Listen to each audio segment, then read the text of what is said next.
আসসালামু আলাইকুম। আমি Ashraful Islam, America new York থেকে। আশা করি আপনারা সবাই ভালো আছেন। আমিও আলহামদুলিল্লাহ ভালো আছি। সো ইদানিং ফেসবুকে দেখতেছি বাংলাদেশে কোটা নিয়ে আন্দোলন হচ্ছে।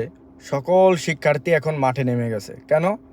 কারণ সরকারি লোকদের, যারা বাংলাদেশে সরকারি জব করে, তাদের জন্য নাকি 30% বরাদ্দ কোটার জন্য। আর বাকি সাধারণ মানুষ কি করছে? কারো বাবা মা দিনমজুর, অনেক পরিশ্রম করে তাদের সন্তানকে পড়ালেখা করায়। কারো বাবা রিক্সা চালায়, কেউ গার্মেন্টসে কাজ করে, কেউ অনেক কষ্ট করে অনেক দূর পর্যন্ত পৌঁছায়। তারপরেও তাদের কোনো চাকরি হয় না দেশে। সামান্য একটা 20,000 25,000 টাকার চাকরি নিতে গেলেও তাদেরকে 10-15 হাজার টাকা ঘুষ দিতে হয়। কেন?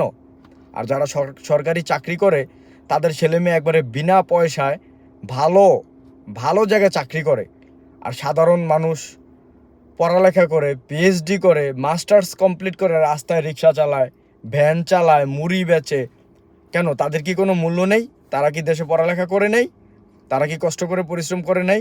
শুধুমাত্র কি যারা সরকারি লোক তাদের কি সব সুবিধা দেওয়া হবে, না সাধারণ মানুষদেরও দেওয়া হবে? আপনারা কম্পিটিশন করেন, পড়ালেখা করে যে যোগ্যতা ভালো অর্জন করতে পারবো তাকে চাকরির সুযোগ করে দেন। কেন আপনারা শুধু সরকারি লোকদের চাকরির ব্যবস্থা করে দিবেন? সাধারণ মানুষের কি দেশের কোনো অধিকার নেই? অবশ্যই আছে। আমরা এখন প্রবাসী আমরা লক্ষ লক্ষ টাকা দেশে রেমিটেন্স পাঠাই। আমাদেরকে সরকারি লোকের চাইতে আমাদেরকে এই সুবিধাটা দেওয়া উচিত। শুধু আমি না, আমার মতন কয়েক কোটি প্রবাসী আছে পুরো বাহিরের দেশে, বাংলাদেশ ছেড়ে চলে আসছে। আমরাও পড়ালেখা করছি, তারপরে দেখলাম দেশের যে গতি, পড়ালেখা করে কোনো লাভ নেই। কেন লাভ নেই? দেশে কোনো চাকরি করতে গেলে ঘুষ দিতে হবে, ঘুষ দিয়ে চাকরি নিতে হবে, ভালো জব নিতে গেলে অনেক টাকা দিতে হবে। তাহলে আমার পড়ালেখার কী মূল্য? আমার যদি ঘুষ দিয়ে চাকরি নিতে হয়, আমার পড়ালেখার কী মূল্য?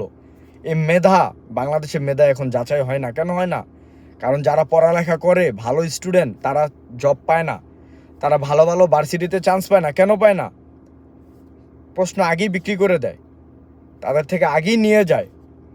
আর সাধারণ যারা ভালো মেধাবী ছাত্র, তারা রাত দিন পরিশ্রম করে তারা জব নিতে পারে না।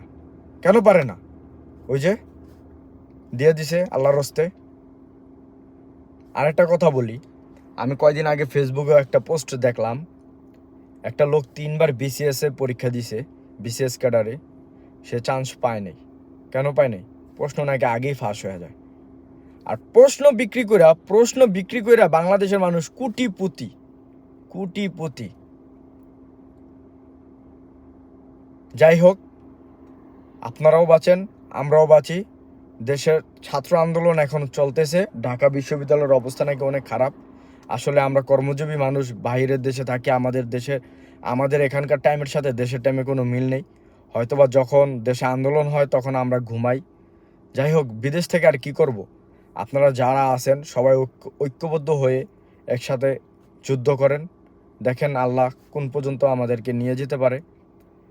ইনশাআল্লাহ আমাদের ছাত্র আন্দোলন সুষ্ঠু হবে। আল্লাহ একটা ফায়সালা করে দিবে। আসসালামু আলাইকুম রহমতুল্লাহি ওয়া বারাকাতুহু। ভুল ত্রুটি থাকলে ক্ষমার দৃষ্টিতে দেখবেন।